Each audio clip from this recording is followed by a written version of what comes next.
नमस्कार विद्यार्थियों, श्री श्याम कॉलेज की ऑनलाइन क्लासेस में आपका स्वागत है। इस क्लास में हम बीए बीएड फोर्थ ईयर के लिए भौगोलिक चिंतन का इतिहास पढ़ रहे हैं, जिसका ये 81वां भाग है। भौगोलिक चिंतन के इतिहास में हम फ्रांसीसी भौगोलिक विचारधारा पढ़ रहे हैं।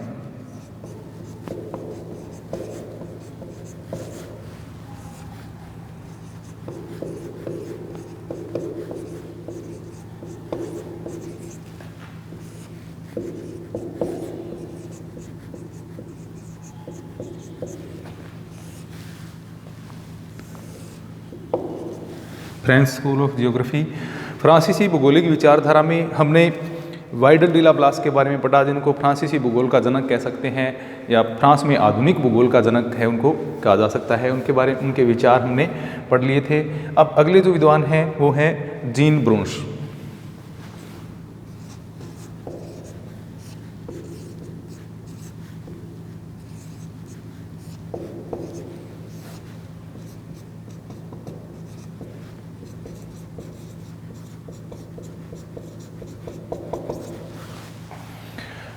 जीन ब्रूनस,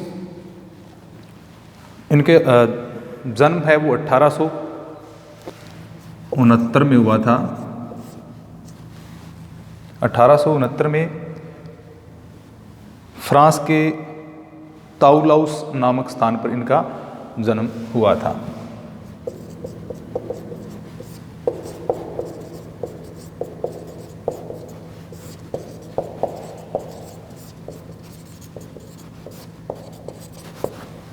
फ्रांस का जो ताउलाउस नामक स्थान है उस स्थान पर जीन ब्रूनस का जन्म हुआ।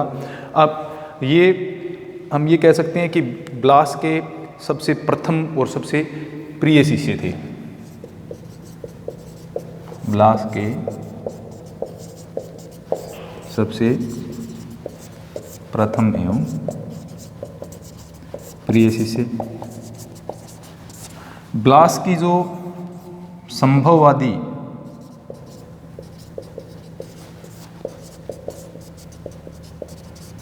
विचारधारा थी, उसको आगे बढ़ाने का कार्य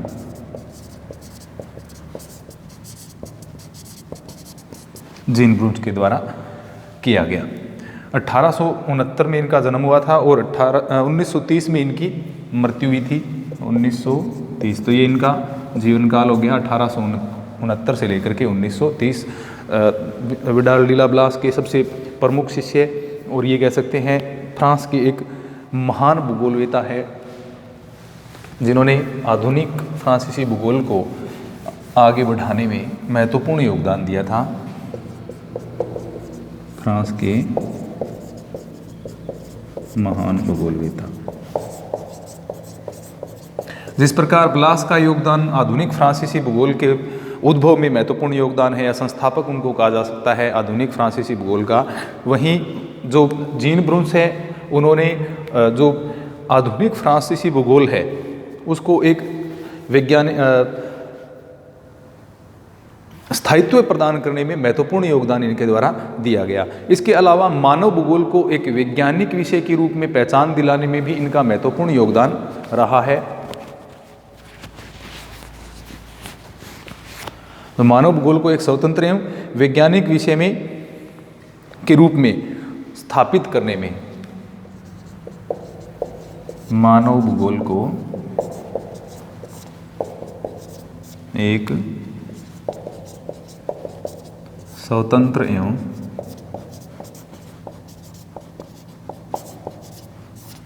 वैज्ञानिक विषय के रूप में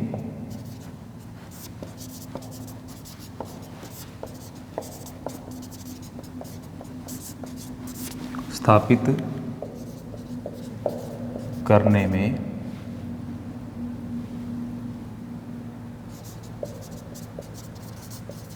महत्वपूर्ण योगदान इनके द्वारा दिया गया। यानी मानव भूगोल को एक स्वतंत्र एवं वैज्ञानिक विषय के रूप में इन्होंने स्थापित करने में महत्वपूर्ण योगदान दिया। यानी इनकी जो विशेषतः रचनाएं हैं मुख्यतः वो किससे जुड़ी हुई हैं? मानव भूगोल से ही जुड़ी हुई इनकी रचनाएं हैं वो विशेषतः पाई जाती हैं। इनके द्वारा इकोल नॉर्मल सुपीरियर संस्थान में अपनी प्रारंभिक शिक्षा है वो इकोल नॉर्मल जो सुपीरियर संस्थान है फ्रांस का, वहीं पर इनके द्वारा शिक्षा प्राप्त की गई थी। और उस समय वहाँ पर ब्लास है वो इनके गुरु के रूप में थे, यानी ब्लास के शिष्य ये वहाँ पर रहे थे। इसके बाद में 1892 में इन्होंने स्नातक की उपाधि प्राप्त की और 1894 में इनके द्वारा स्पेन की यात्रा की गई थी। 1894 में स्पेन की यात्रा। जीवन परीक्षा में ये सारी चीज़ें पूछी जा सकती हैं, तो थोड़ा थोड़ा इनके बारे में जानना भी आवश्यक है। वहाँ के अनुभव के आधार पर इन्होंने सिंचाई शोध प्रबंध तैयार किया था। वहाँ का जो सिंचाई व्यवस्था है उस पर आधारित शोध प्रबंध इनके द्वारा तैयार किया गया। सिंचाई व्यवस्था पर शोध प्रबंध, यानी स्पेन की यात्रा से जो अनुभव इन्होंने प्राप्त किया उसके ऊपर वहाँ की जो सिंचाई व्यवस्था है उसके ऊपर आधारित एक शोध प्रबंध भी इनके द्वारा तैयार किया गया था। इसके बाद में इन्होंने फ्राइबर्ग विश्वविद्यालय में भूगोल के प्रोफेसर के रूप में इन्होंने काम किया। उसके बाद में 1898 में इन्हें पुरस्कृत भी किया गया था। इसी दौरान इनके द्वारा एक पुस्तक लिखी गई जिसका नाम था मानव भूगोल, जो कि इनकी महत्वपूर्ण पुस्तक है, सबसे प्रमुख पुस्तकों में से एक है, जिसका नाम है मानव भूगोल। जो इनकी हम रचनाएं पढ़ेंगे तब उनमें पढ़ेंगे। इसके बाद में अगर हम बात करें तो 1910 में इनकी ये जो पुस्तक है इसका संस्करण आया था। उसके बाद में ये कॉलेज डी फ्रांस में मानव भूगोल के प्रोफेसर पद पर नियुक्त किए गए थे, कॉलेज डी फ्रांस नामक की संस्था में। तो इसके बाद में हम देखते हैं इनकी रचनाएं कौन कौन सी हैं। 1930 तक कॉलेज डी फ्रांस में ये मानव भूगोल के प्रोफेसर जो पद पर है उनकी नियुक्ति हुई थी और 1930 तक वहीं पर ये कार्यरत रहे थे। 1930 में इनकी मृत्यु हो गई थी। अब ब्रुन्स की रचनाएं कौन कौन सी है, महत्वपूर्ण पुस्तकें इनके द्वारा, शोध प्रबंध कौन कौन सी ग्रंथ इनके द्वारा लिखी गई हैं।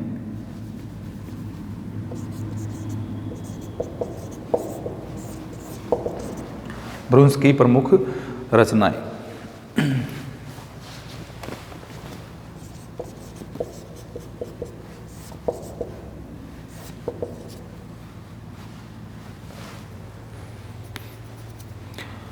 तो जैसा कि हम जानते हैं ब्रुन्स एक अध्ययनशील और समर्पित भूगोलवेता थे। मानव भूगोल को संस्थापित करने में, मानव भूगोल को एक स्वतंत्र विषय के रूप में स्थापित करने में इनकी महत्वपूर्ण भूमिका रही। तो इसके साथ साथ इनके द्वारा विभिन्न रचनाएं भी लिखी गई, जिनमें से सबसे पहली इनकी सबसे महत्वपूर्ण जो पुस्तक है वह है मानव भूगोल, ला ज्योग्राफी ह्यूमैन, जो कि फ्रांसीसी भाषा में प्रकाशित हुई थी।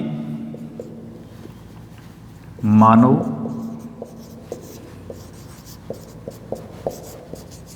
भूगोल, जिसको फ्रांसीसी भाषा में ला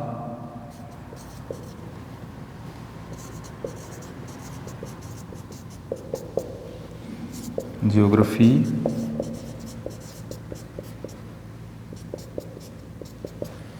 ह्यूमैन नाम दिया गया था।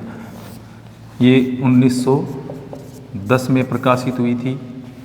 1910 में ये सबसे पहली इनकी और सबसे महत्वपूर्ण रचनाओं में से एक है। ये ला जियोग्राफी ह्यूमैन के नाम से ये प्रकाशित हुई थी।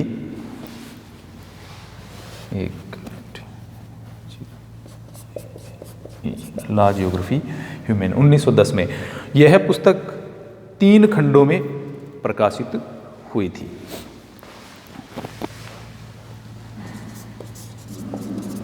तीन खंडों में।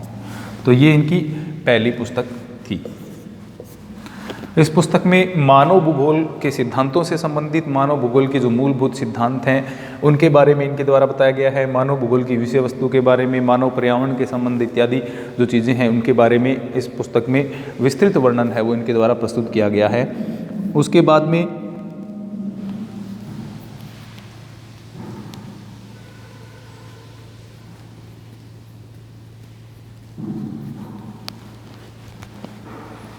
अगली जो पुस्तक है इनकी वह थी फ्रांस का सामान्य भूगोल एवं प्रादेशिक भूगोल।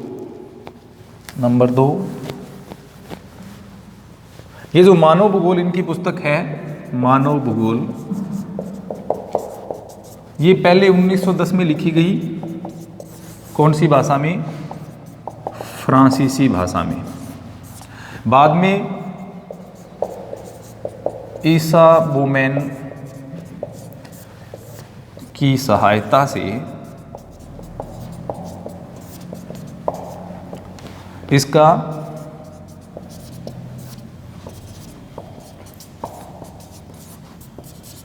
अंग्रेजी भाषा में भी प्रकाशन हुआ, यानी बाद में ईसा बोमेन की सहायता से अंग्रेजी भाषा में इस पुस्तक का प्रकाशन किया गया था। पहले ये फ्रांसीसी भाषा में, जो कि मैंने आपको पहले नाम बताया, ला जियोग्राफी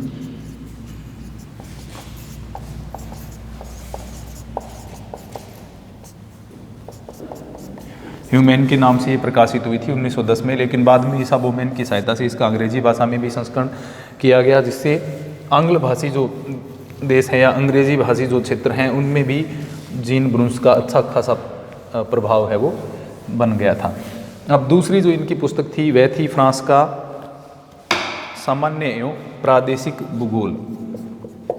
फ्रांस का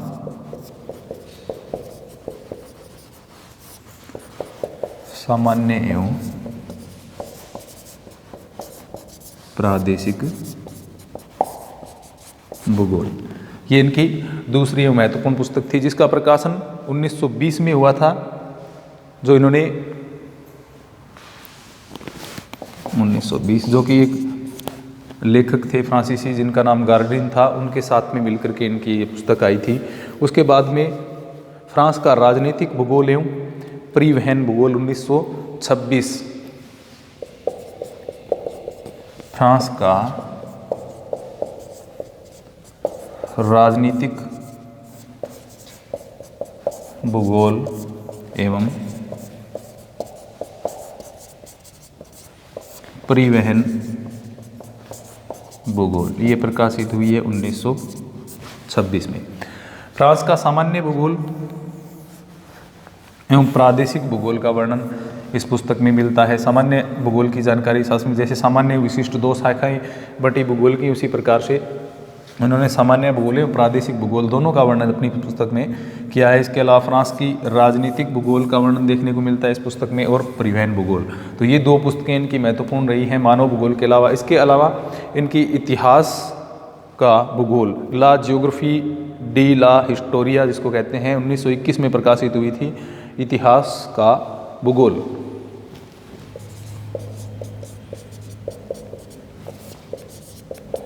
ये भी फ्रांसीसी भाषा की थी 1921। तो ये जीन ब्रूंस की प्रमुख रचनाएं हैं, जिसमें सबसे पहली है मानव भूगोल ला जियोग्राफी ह्यूमेन 1910 में प्रकाशित हुई। उसके बाद में फ्रांस का सामान्य एवं प्रादेशिक भूगोल 1920 में प्रकाशित हुई। फ्रांस का राजनीतिक भूगोल एवं परिवहन भूगोल 1926 में, और एक पुस्तक इनकी इतिहास का भूगोल जो कि 1921 में प्रकाशित हुई थी। अब इनकी जो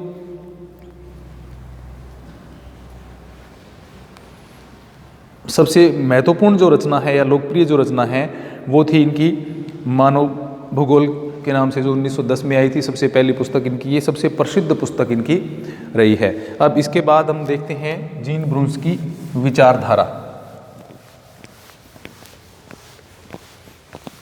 कौन कौन सी संकल्पनाएं या विचारधाराओं का प्रतिपादन इनका ज्योग्राफी में इनके द्वारा किया गया है।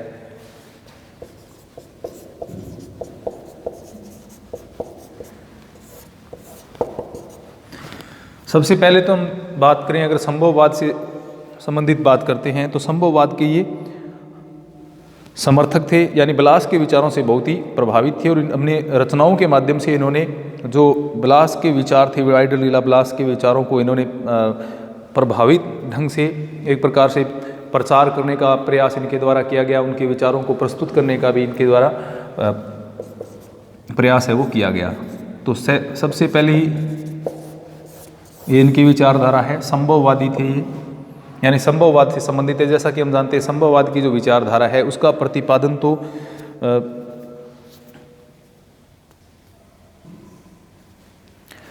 जैसे वाइडर लीला ब्लास संभववाद के प्रचारक रहे हैं या उसके संस्थापक रहे हैं। जीन ब्रूंस है, उन्होंने इनके विचारों संभववाद का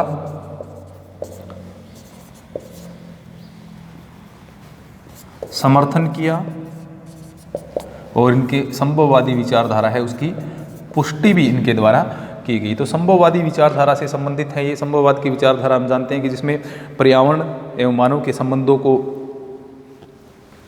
जो नियतिवाद है उसके विपरीत या उसका विरोध स्वरूप है वो इसकी उत्पत्ति हुई थी संभववादी विचारधारा की। संभववादी नियतिवादी मानते हैं प्रकृति महत्वपूर्ण है, लेकिन जो संभववादी है वो क्या मानते हैं कि जो मनुष्य है वो विवेकशील प्राणी है और प्रकृति में जो विकल्प उपलब्ध होते हैं वो अपने विवेक के आधार पर उनका चुनाव करता है।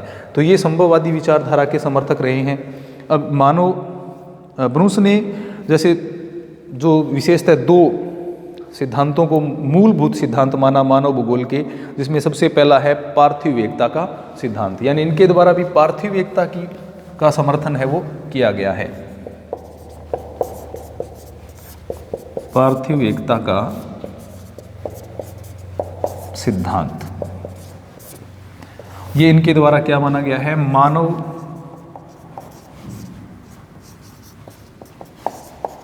भूगोल का मुख्य आधार। मानव भूगोल का मुख्य आधार इनके द्वारा माना गया है पार्थिव एकता के सिद्धांत को। पार्थिव एकता का सिद्धांत क्या कहता है, पृथ्वी के जितने भी तत्व हैं सजीव एवं निर्जीव वो एक दूसरे से संबंधित हैं, अंतर संबंध उनमें पाया जाता है। किसी भी तत्व को एक दूसरे से अलग करके या व्यक्तिगत रूप से उसका अध्ययन है वो नहीं किया जा सकता। तो पार्थिव एकता के सिद्धांत का प्रतिपादन है वो इनके पार्थिव एकता के सिद्धांत के इनके द्वारा मानव भूगोल का मूल सिद्धांत है वो बताया गया है। इसके अलावा क्रियाशीलता या परिवर्तन का सिद्धांत भी इनके द्वारा अपनाया गया। क्रियाशीलता या परिवर्तन का सिद्धांत जो कि इनके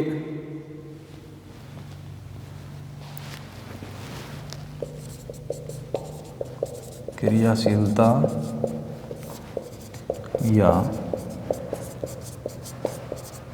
परिवर्तन का सिद्धांत, ये दूसरा महत्वपूर्ण विचारधारा इनकी। इनके अनुसार प्रत्येक तत्व क्रियाशील या प्राकृतिक जो तत्व है वो क्रियाशील होता है। ये इनको द्वारा अपने अध्ययन का आधार या मानव भूगोल के अध्ययन का दो आधार इनके द्वारा बताए गए, एक पार्थिव एकता का सिद्धांत और दूसरा क्रियाशीलता या परिवर्तन का सिद्धांत है वो मानव भूगोल के इनके द्वारा दो सिद्धांत हैं वो प्रस्तुत किए गए हैं। इस प्रकार मानव भूगोल के विकास में इन्होंने दो विशेष दृष्टिकोण जो इनके द्वारा अपनाए गए, जैसे संभववाद का समर्थन इनके द्वारा किया गया, पार्थिव एकता का सिद्धांत है उसका भी समर्थन इनके द्वारा किया गया, यानी पार्थिव एकता में विश्वास रखते थे, साथ में क्रियाशीलता या परिवर्तन के सिद्धांत में भी विश्वास रखते थे। अब इनकी मुख्य विचारधाराओं की अगर हम बात करें, जैसे मानव भूगोल के तथ्यों के बारे में इनके द्वारा बताया गया, इसके अलावा सभ्यता का विकास के आधार पर वर्गीकरण, ये इनकी कुछ विचारधाराएं हैं। सबसे पहले मानव भूगोल के तथ्य, फैक्ट्स ऑफ ह्यूमन जियोग्राफी। मानव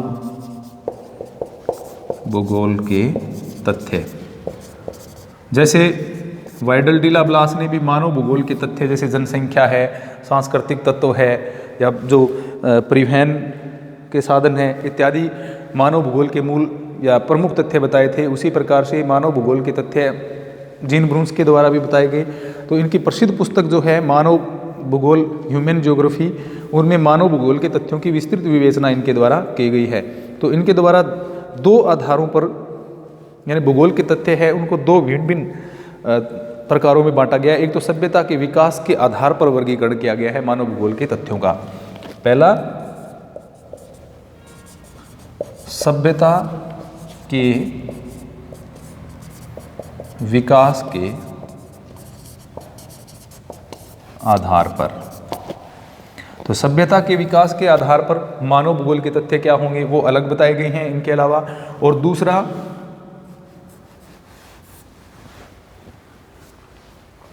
दूसरा जो है वो बताया गया है यथार्थवादी वर्गीकरण। एक यथार्थवादी वर्गीकरण प्रस्तुत किया गया है, पहला सभ्यता के विकास के आधार पर और दूसरा यथार्थवादी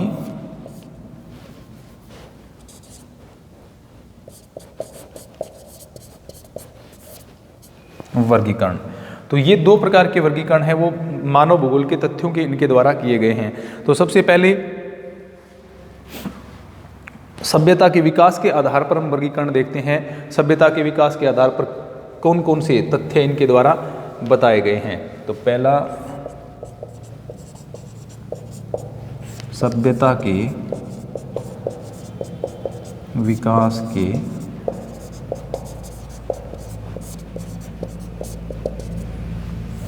आधार पर, सभ्यता के विकास के आधार पर एक तो इन्होंने मानव भूगोल जो पुस्तक है इनकी, उन्होंने सभ्यता के विकास के आधार पर ये जो तथ्य हैं इनको 4 वर्गों में विभाजित किया है। जैसे प्राथमिक आवश्यकता का भूगोल, सबसे पहले प्राथमिक आवश्यकता का भूगोल, सभ्यता के आधार पर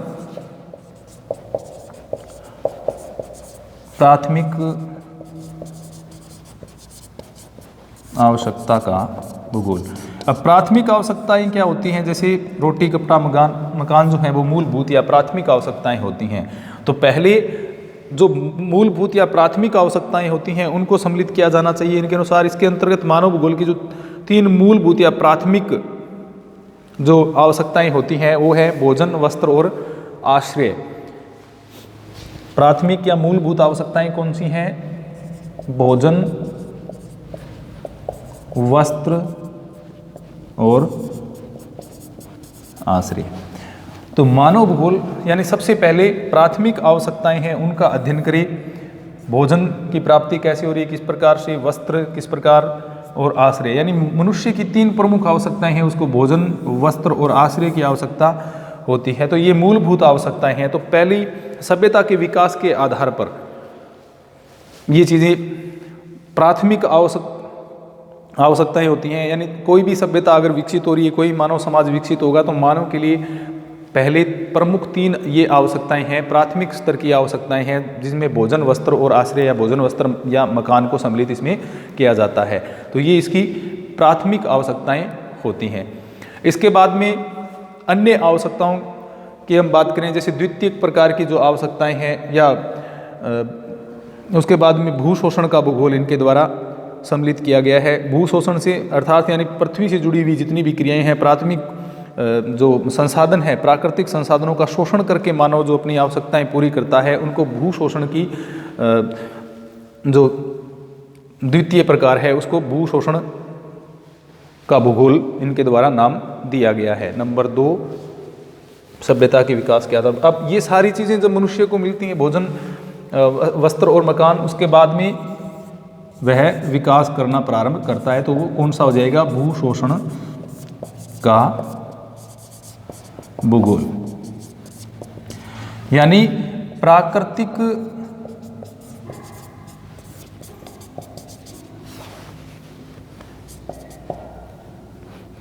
संसाधनों का शोषण।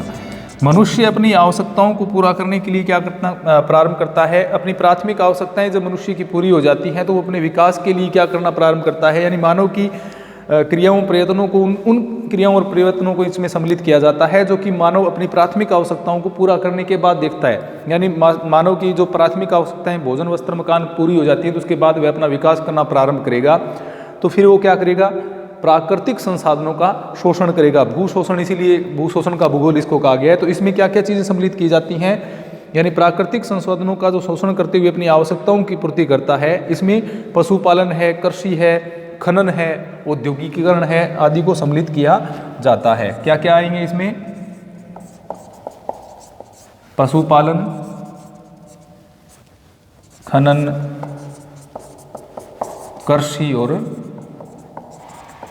औद्योगिकीकरण। ये सारी चीज़ें हैं वो किस में आती हैं?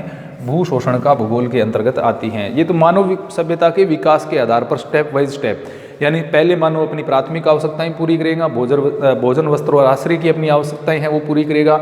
उसके बाद में कौन सा पार्ट आएगा? दूसरा तथ्य आता है भूशोषण का भूगोल, जिसमें प्राकृतिक संसाधनों का शोषण करते हुए मानव अपना विकास करता है, यानी पशुपालन करता है, खनन करता है, कृषि करता है और औद्योगिकीकरण करता है, जिसमें प्राकृतिक संसाधनों का एक प्रकार से उपयोग उनके द्वारा किया जाता है। इसलिए इसको क्या कहा गया है? भूशोषण का भूगोल कहा गया है। आगे के जो पार्ट हैं वो हम अगली क्लास में पढ़ेंगे। धन्यवाद।